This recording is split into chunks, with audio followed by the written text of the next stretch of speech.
Well, good morning everyone. It's Friday morning. It's just a little after 7. We're not off to a great start so far today. Hopefully it'll clear up. And at least one consolation is this is all sand, so if it quits raining, the place isn't mud. So we'll see you a little later today, see how it's going. Hey, I just saw a couple things I can show you that are inside here. This is, I think, a Howe fire pumper. You know, it was still horse drawn, but it has a gasoline powered 3-piston water pump. Now, I had my fingers into this one too. It belongs to a friend of mine. It's a Rutenberg 4-cylinder, and as you can see, the heads are non-removable, or the cylinders and heads are all cast in one, which caused for an interesting moment at one time during the reassembly. You see it has a magneto and spark distributor, redundancy in ignition, one magneto and one battery operated spark. And it's a very interesting engine in that it has removable bearing shells. The bearing caps can be shimmed. It has, we're going to go around to the other side. There you can see the valve train, side valve, and it has rollers on the cam followers.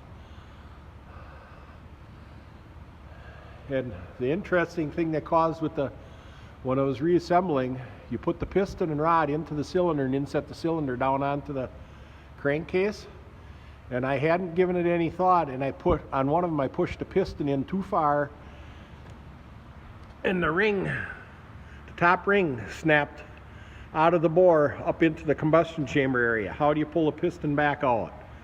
I was worried, because it isn't like you can buy spare parts for it. I wound up working a wire in through the intake and exhaust port all the way around the piston, this is just my thought, that might work, and then pull on that, hopefully would pull on the ring to help collapse the ring. And after fiddling around for about an hour and a half, lo and behold, I got it pulled back down into the bore. So that was a great moment when that happened. I've never heard it run. I've been told that they've had it started, and I guess last year they even were pumping water with it, so I hope to see that someday soon. Well, I'm sure glad I covered it up. 9:30 in the morning, still raining, and it doesn't look promising. Kind of disappointing, but we can always hope for better weather. At least it doesn't turn into mud here. Well, the old Lindsley don't care about no rain. I'm gonna have to go back and get my tripod later so I can get a video of me digging. I don't care if there's spectators or not, I'm going to dig some because it's just plain fun. Well, our plan is to pull the 60 off the trailer with a Cat Diesel 40. So this will be the first time in my life where I'll actually be sitting on it when it moves, albeit not under its own power.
I know it wasn't running, but still another exciting moment for me.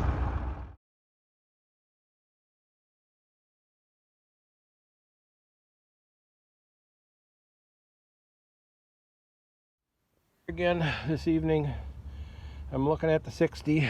I never looked real close for timing marks. The book I have shows a pointer up here and marks on the flywheel.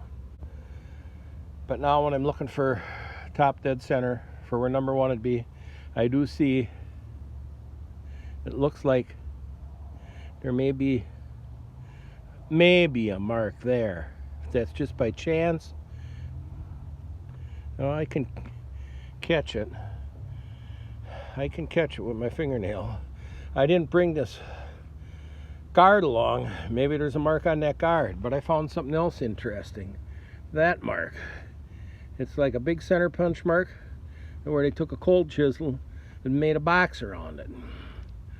I don't know if that has something to do with timing, but I really only have to have it in the right position because I'm going to put the original mag back on.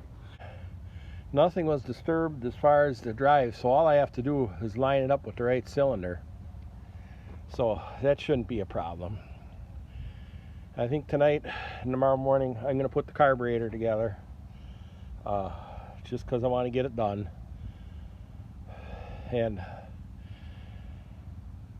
oh, I'm beat. So I think we'll let it at this for tonight, and we'll see you again tomorrow.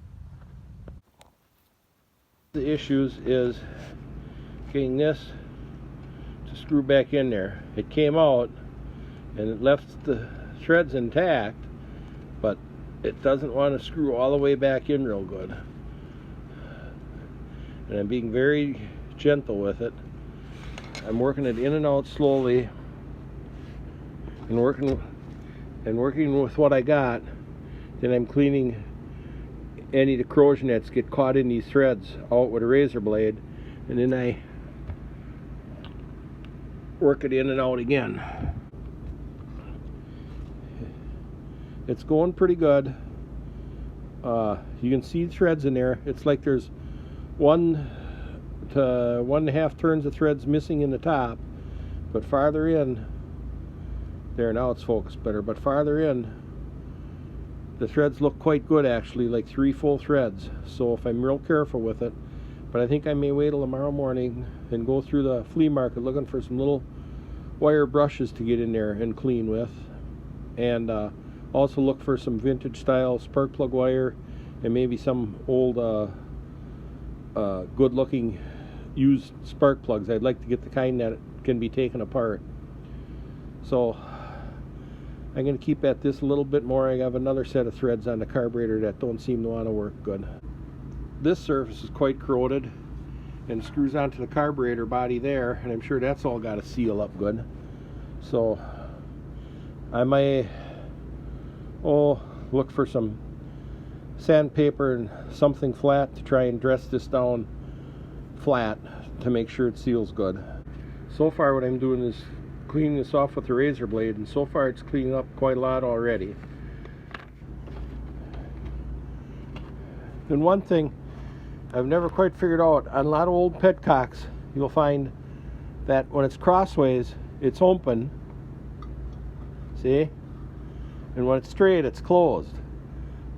I grew up with all petcocks, when it's in line it'd be open, when it's crossways it's closed.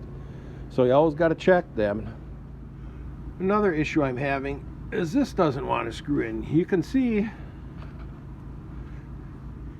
I had screwed it out. It had been in about that far from the threads, but it doesn't really want to go in at all. So I got to be careful with that, about trying to get that cleared up in the threads. And I'm working on the kitchen table in our camper. My wife probably wouldn't be too proud of me for that, so I can't be spraying a bunch of brake clean or penetrating oil all over the place. I'm doing the same thing here as I did here. Screw it in and out a little bit, take a razor blade and clean out the threads, and keep on back and forth very carefully, and it's gradually getting in farther all the time. I'm going to try and show you what kind of got me excited again about trying to get this fired at the show. So I'm going to get the magneto up here. Well, there's the magneto. And I'm going to turn the lights off here and see if I can see some spark. And this doesn't have an automatic impulse. You have to set this lever back and forth for the impulse to catch. Let's see the instructions. It says release is to the right and engage is to the left. I can't seem to get it to focus so you can read it. So this is engage, and you come around and you hear, come around. I can't crank it through and hold the camera and hold it down, but you can hear where the impulse is catching there, and this is when it's released. See, then it doesn't catch. So you always have to remember to set the lever to engage it before you try starting it. I wanted to try and show you I am getting somewhat of a spark, better than I thought before. So I turned the lights off and tried cranking it, but I can't hold everything steady enough to really show it to you. So I think maybe I'll let you at that. Like I say, it gave me enough hope to keep working at and seeing if I can get any kind of a pop out of it at least during the show here. So I think that's it for tonight, and we'll see you again tomorrow. Oh, and tomorrow we got a steamer on the crusher at the end of the day today, like at 4:30 or so, and they're going to come back tomorrow. Hopefully it won't be raining, because it's kind of neat when they're running the crusher with a steamer, because the starter drive wouldn't work on my power unit on my Oshkosh, and these people were looking for something to run, so they brought a steamer. An Avery is what it is, I believe. So we'll see you tomorrow. One other thing I wanted to show you.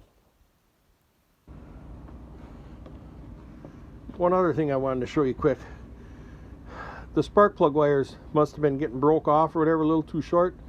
So they just used a piece of steel wire to make an extension on it to make the wire long enough. There were actually a couple of them. This one had one on like that too. It worked. So like I said, we'll see you tomorrow.